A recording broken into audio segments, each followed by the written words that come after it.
Hello Seekers, be welcome to another deck building video. Today we are going to talk about Vorendal, the fiercest unit in the Fallen Army. If you want to control undying units and hinder your enemies, stay with me to the end of this video and unleash your undead power. Well, let's start checking out the Seeker and its legacy. Vorendal Dreadheart.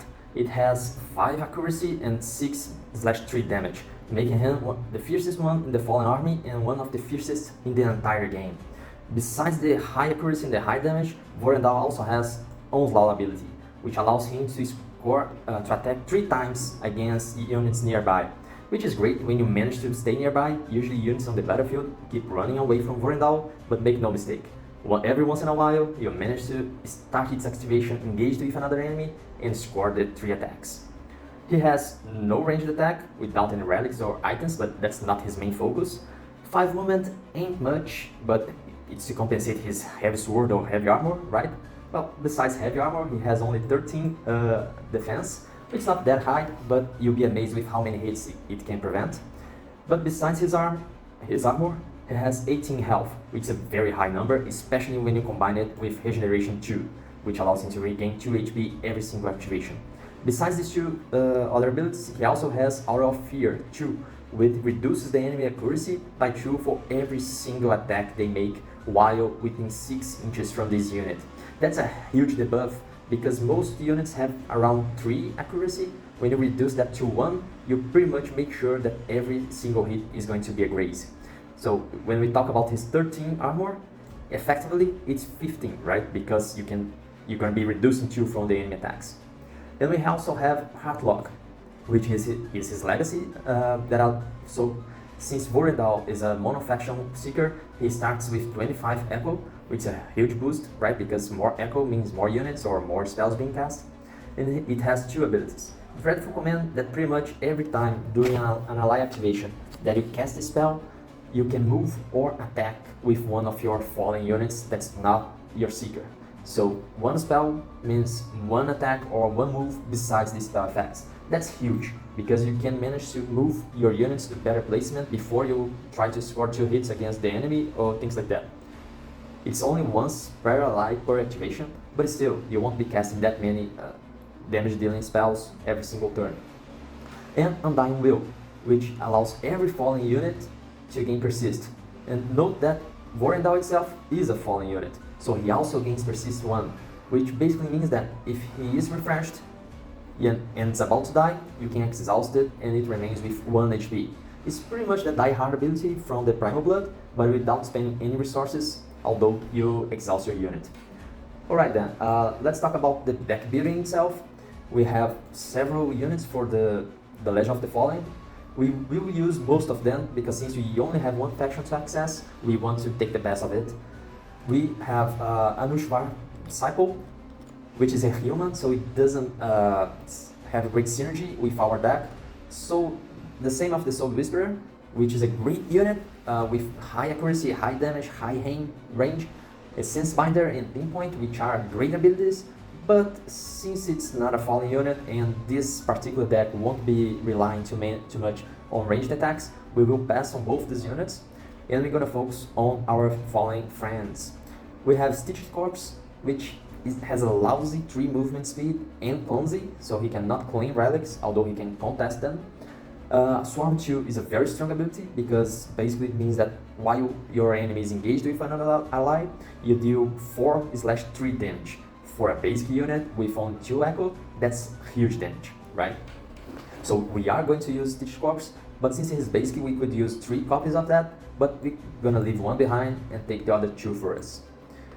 Dead Arms, it's the bread and butter for our deck. It has a decent defense, has a decent health, only 3 Echo, honest damage, especially with Swarm 1, and 6 movement. So we are definitely going to be using the 3 of them. Same for that Eye Archer, although it cannot make any melee attacks. It has an 8 range, which is pretty decent, and Deadly Shot, which also buffs his damage. So we are definitely going to take him as well, because note guys, every single fallen unit benefits from our legacy, right? So units with range are not our main goal for this, but a free attack is a free attack, and you always will have a melee unit engaged, so it's good to have a few of these. Flesh Reaper, it's one of my favorite units in the game. It's very fat with 18 HP, energy drain, 5 damage when he hits. It's just too strong. Well, too bad he has Clumsy, so he cannot get relics, but it's still a very important unit in our deck. Duskwood Prowler is going to fit just right in with the terrain we are going to use. I'll talk about this later on, but for now we are going to put the 2 copies of it. I have to mention something. Duskwood Prowler is a very strong unit. It has damage 2, so if a unit has not activated yet, his damage output is 6/4, which is pretty much it's higher than Vorendal itself, right? He has not only, but he has 4 accuracy, which is pretty high. The problem with this unit is that I have seen too many people rushing ahead with it and placing it alone amidst other enemies, and it often causes the Duskwood Prowler to die very fast, because it only has 12 HP and 12 armor when he is all alone in the enemy lines. 2 other unit activations pretty much kill him. Okay, so be careful when using this Duskwood Prowler, but overall it's a great unit as well. In Vorendal deck, it's a little bit better because he's also falling unit, so he has persist 1, so you can spend him from dying at least once, right?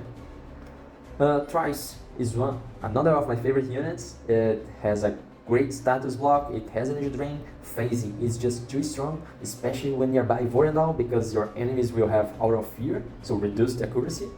So this 12 armor goes to 14, and if an enemy grazes, you take no damage. It's just too strong. Besides that, he has 8 movement and flying, so he can just ignore obstacles and units and keep moving forward towards your goal. You're going to use it. And we have Sestinar. Although she is not a falling unit, she is also very strong. 8 movement, hit and run, ambush, spell immunity, you name it, she has it all. But same as the Duskwood Prowler, you gotta be very careful when placing Sestinar, because those 12 HP can be deadly. She has an advantage, which is spell immunity, so it prevents our enemies to kill her with spells, right? But in either way, you gotta be careful, otherwise you're gonna just give 9 echo for free to our enemies. So this leaves us with 14 units, besides Vorendal itself. It's a very decent amount, I'm happy with those. And we move to the spell sets.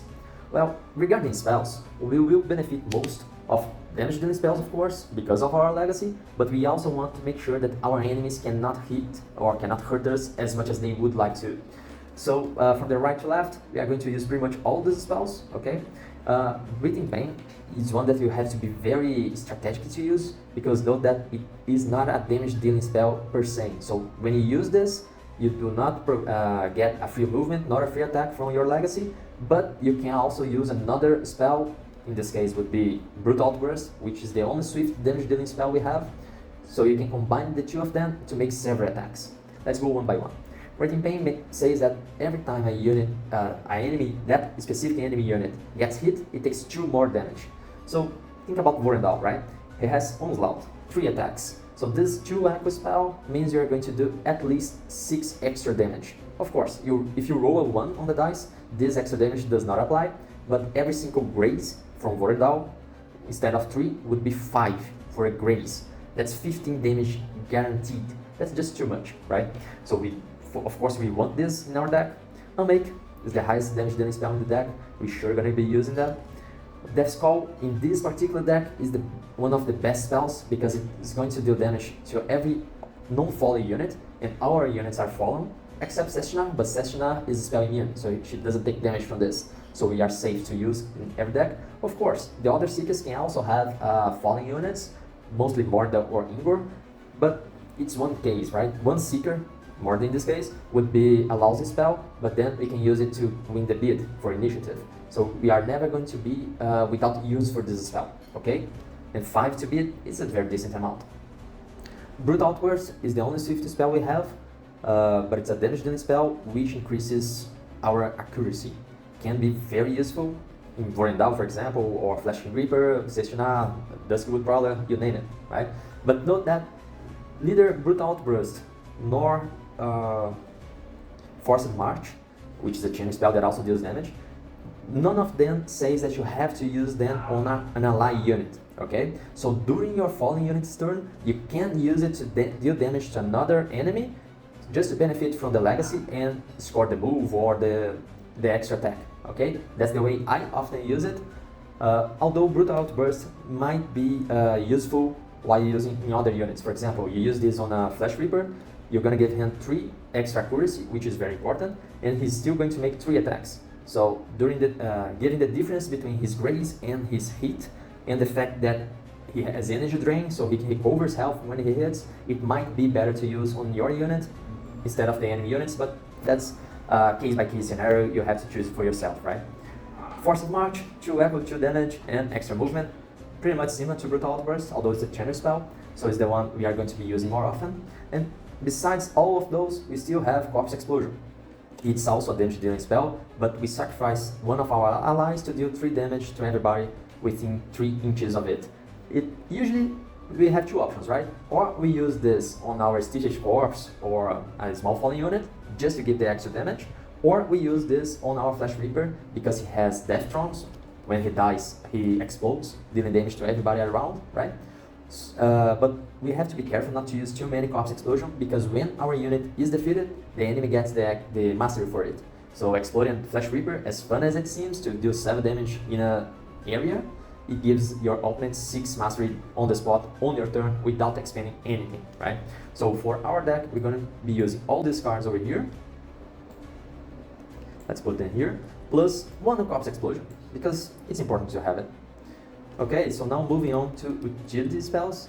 Entrap the Mind is just wrong, it's very strong.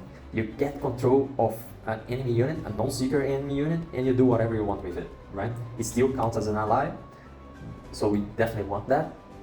Dreadheart's Presence, it prevents an enemy unit from attacking at all. It's pretty similar to Curse of Lethargy, which reduces the action points the enemy get to 1, right? It loses 1 action point. We are going to use both of them. They are swift spells, they don't do damage, but they prevent our enemy to deal damage to us. So Dreadheart's Presence, it's a must. Curse of Lethargy, due to the few slots we are getting, we are going to use only 1 of them. Especially good when you have that Thunder Steps ready to charge, and you say he only has 1 action point, right? So he cannot charge. If he wants to, he can make a move or a single attack. But 1 is better than 2, right? We are definitely going to use this as well on our deck.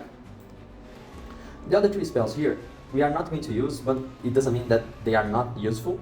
Basically, Dark Beatings exhaust a basic enemy. It's especially good against Sigurd that has lots of basic strong units, or Morda that has lots of small minions as well. But we are not going to use that, do it because it just simply doesn't have a slot in our idea for this deck, okay? In your deck, if you want to use it, that's great. It's also a great spell card, but not in this one. Drowning Oblivion, I usually leave it to the side deck, because it's especially good against opponents that have lots of spells like Ingo or Polionor, but can be a lousy spell in your hand. Make an opponent discard a card can be strong, but it's not our main goal. We are much more worried with units that are on the battlefield than cards in our opponent's hands. So we're not going to use it. And the last 4 ones, we have a healing spell, which we can use 1, just to say we can prevent somebody from dying and can be strategically to use. Gift of Flash, it allows us to sacrifice a unit to gain Echo back. We are mono-faction color, we are not Echo starved usually, so we are not going to use it. Price of Devotion is great because you can choose which ally is going to die. So for example, if your enemy is going to kill Vorendal, you can sacrifice Stitch's Corpse to heal Vorendal instead.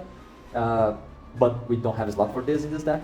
And Back for More allows us to recover discarded unit to use it again. We still have to pay the Echo for that unit, and we are not necromancers, right? We are not going to be reanimating our deck, so we're gonna pass on this one as well.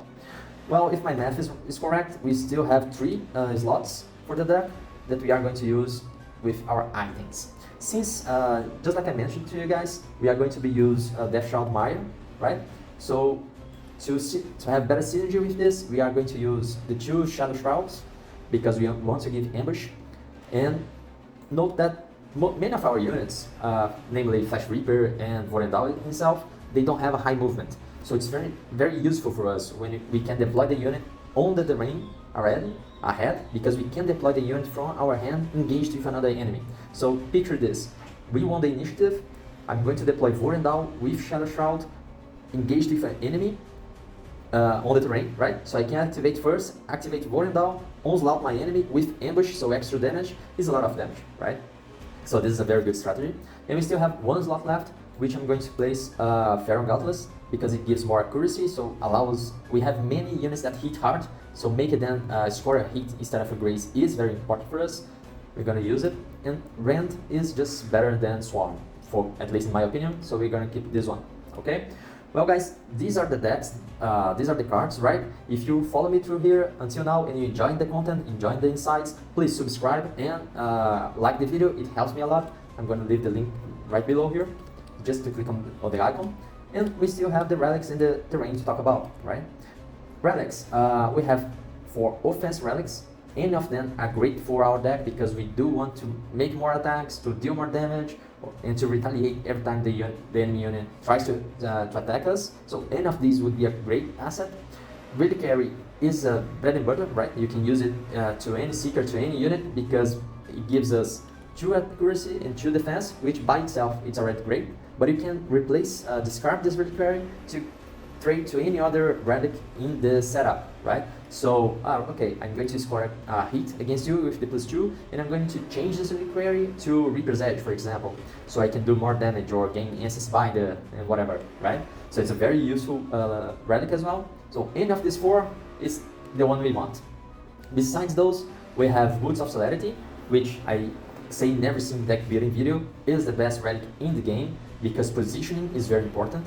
So for example, with this one, we can move Sestinar, we can move the Spood Prowler once and ambush twice our enemies, right? We can position a Vorendal and Onslaught, we can do wonders with this, and we do not generate retaliation whatsoever, and we still have dash, right?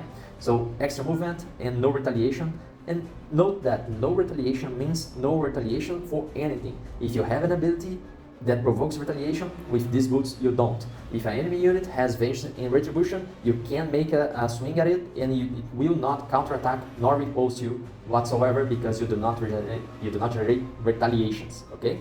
So one of the strongest. And talking about mobility, Umbra Cloak can be very useful if the battlefield is very scattered, because then you teleport once and stay in the fight. Particularly, I don't like it very much because I don't think that flying is that much of a need for this deck. It can be very useful, for example, when you have a Conclave deck and you have Moment Weaver, because then you can fly on the noxious terrain and drag people into there to deal damage. Stuff like that, but for Vorendal it's not a must. Spellwinter's Mask depends on the opponent, right? If it's a heavy spellcaster like Conclave or Legion itself, can be useful, but besides that we won't be using it. Ring of Time is pretty much as a Spellwinter Mask. It's much more on our opponents, or if you have that single unit that won't be doing much in this game, you can get this one for it and you keep casting, for example, your damage dealing spells. Elite rank or lower, we have plenty of those in this deck, right? But it's not our main to-go relic. The defensive ones, Everlasting Heart, it's good for every single unit. It's more health, regeneration, and if you lose that unit, it goes back to your hand instead of discard pile, so you can use it again. It is strong, but I rather deal damage than to absorb damage with this deck as well. I wouldn't choose this as my first relic to go, but it is very, it shines a lot when you have, for example, on the Spood Prowler, because it has low health, regen plus more health means more hits, right? Guardian Edges is useful if you are going to be swarming your enemies, okay? If your opening hand came with 5 basic units, okay, maybe Guardian Edges makes sense because you're going to be walking blocks, so higher health, higher defense and resistance to everybody can make a difference in the fight. The same for Martyrs Vexillon, because it gives regeneration to everybody, right? You can absorb damage and you can give regeneration to everybody that is nearby this unit, within 3 inches of this unit. So can be useful, but only for swarm decks. Helm of the Wrath, again, if you're planning to be low on health, you have to plan that only once. I like this relic for damage preventing decks like Londriel and Sigrid, because I can control the damage threshold I get to leave my unit in Berserk, but without risking losing it.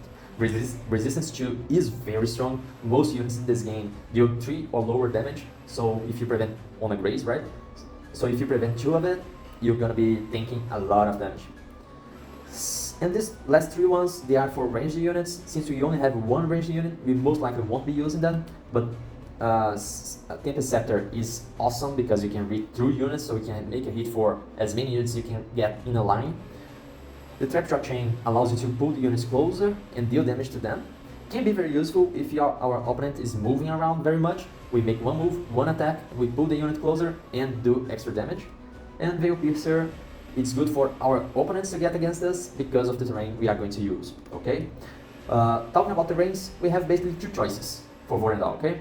We won't be using the Noxious terrain because we don't have many movement or position control spells in units, and we are not going to benefit the most for the Conclave terrain because we don't want, our spells are already very cheap, right? We rather have extra movements with a Star's Pathway, but the main terrain that I like to use, of course, for the icons I chose, is the Deathshout Mire for two reasons. We don't move very much, right?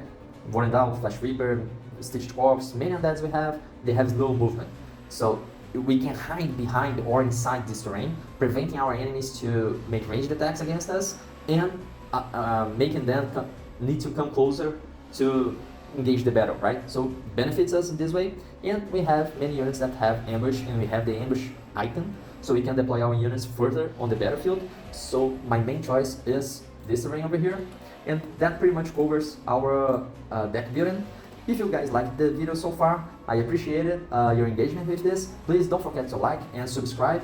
If you like this deck building video, make sure to check our playlist of other deck buildings. We have at least one for every seeker, and I hope to see you again in the channel soon. See ya!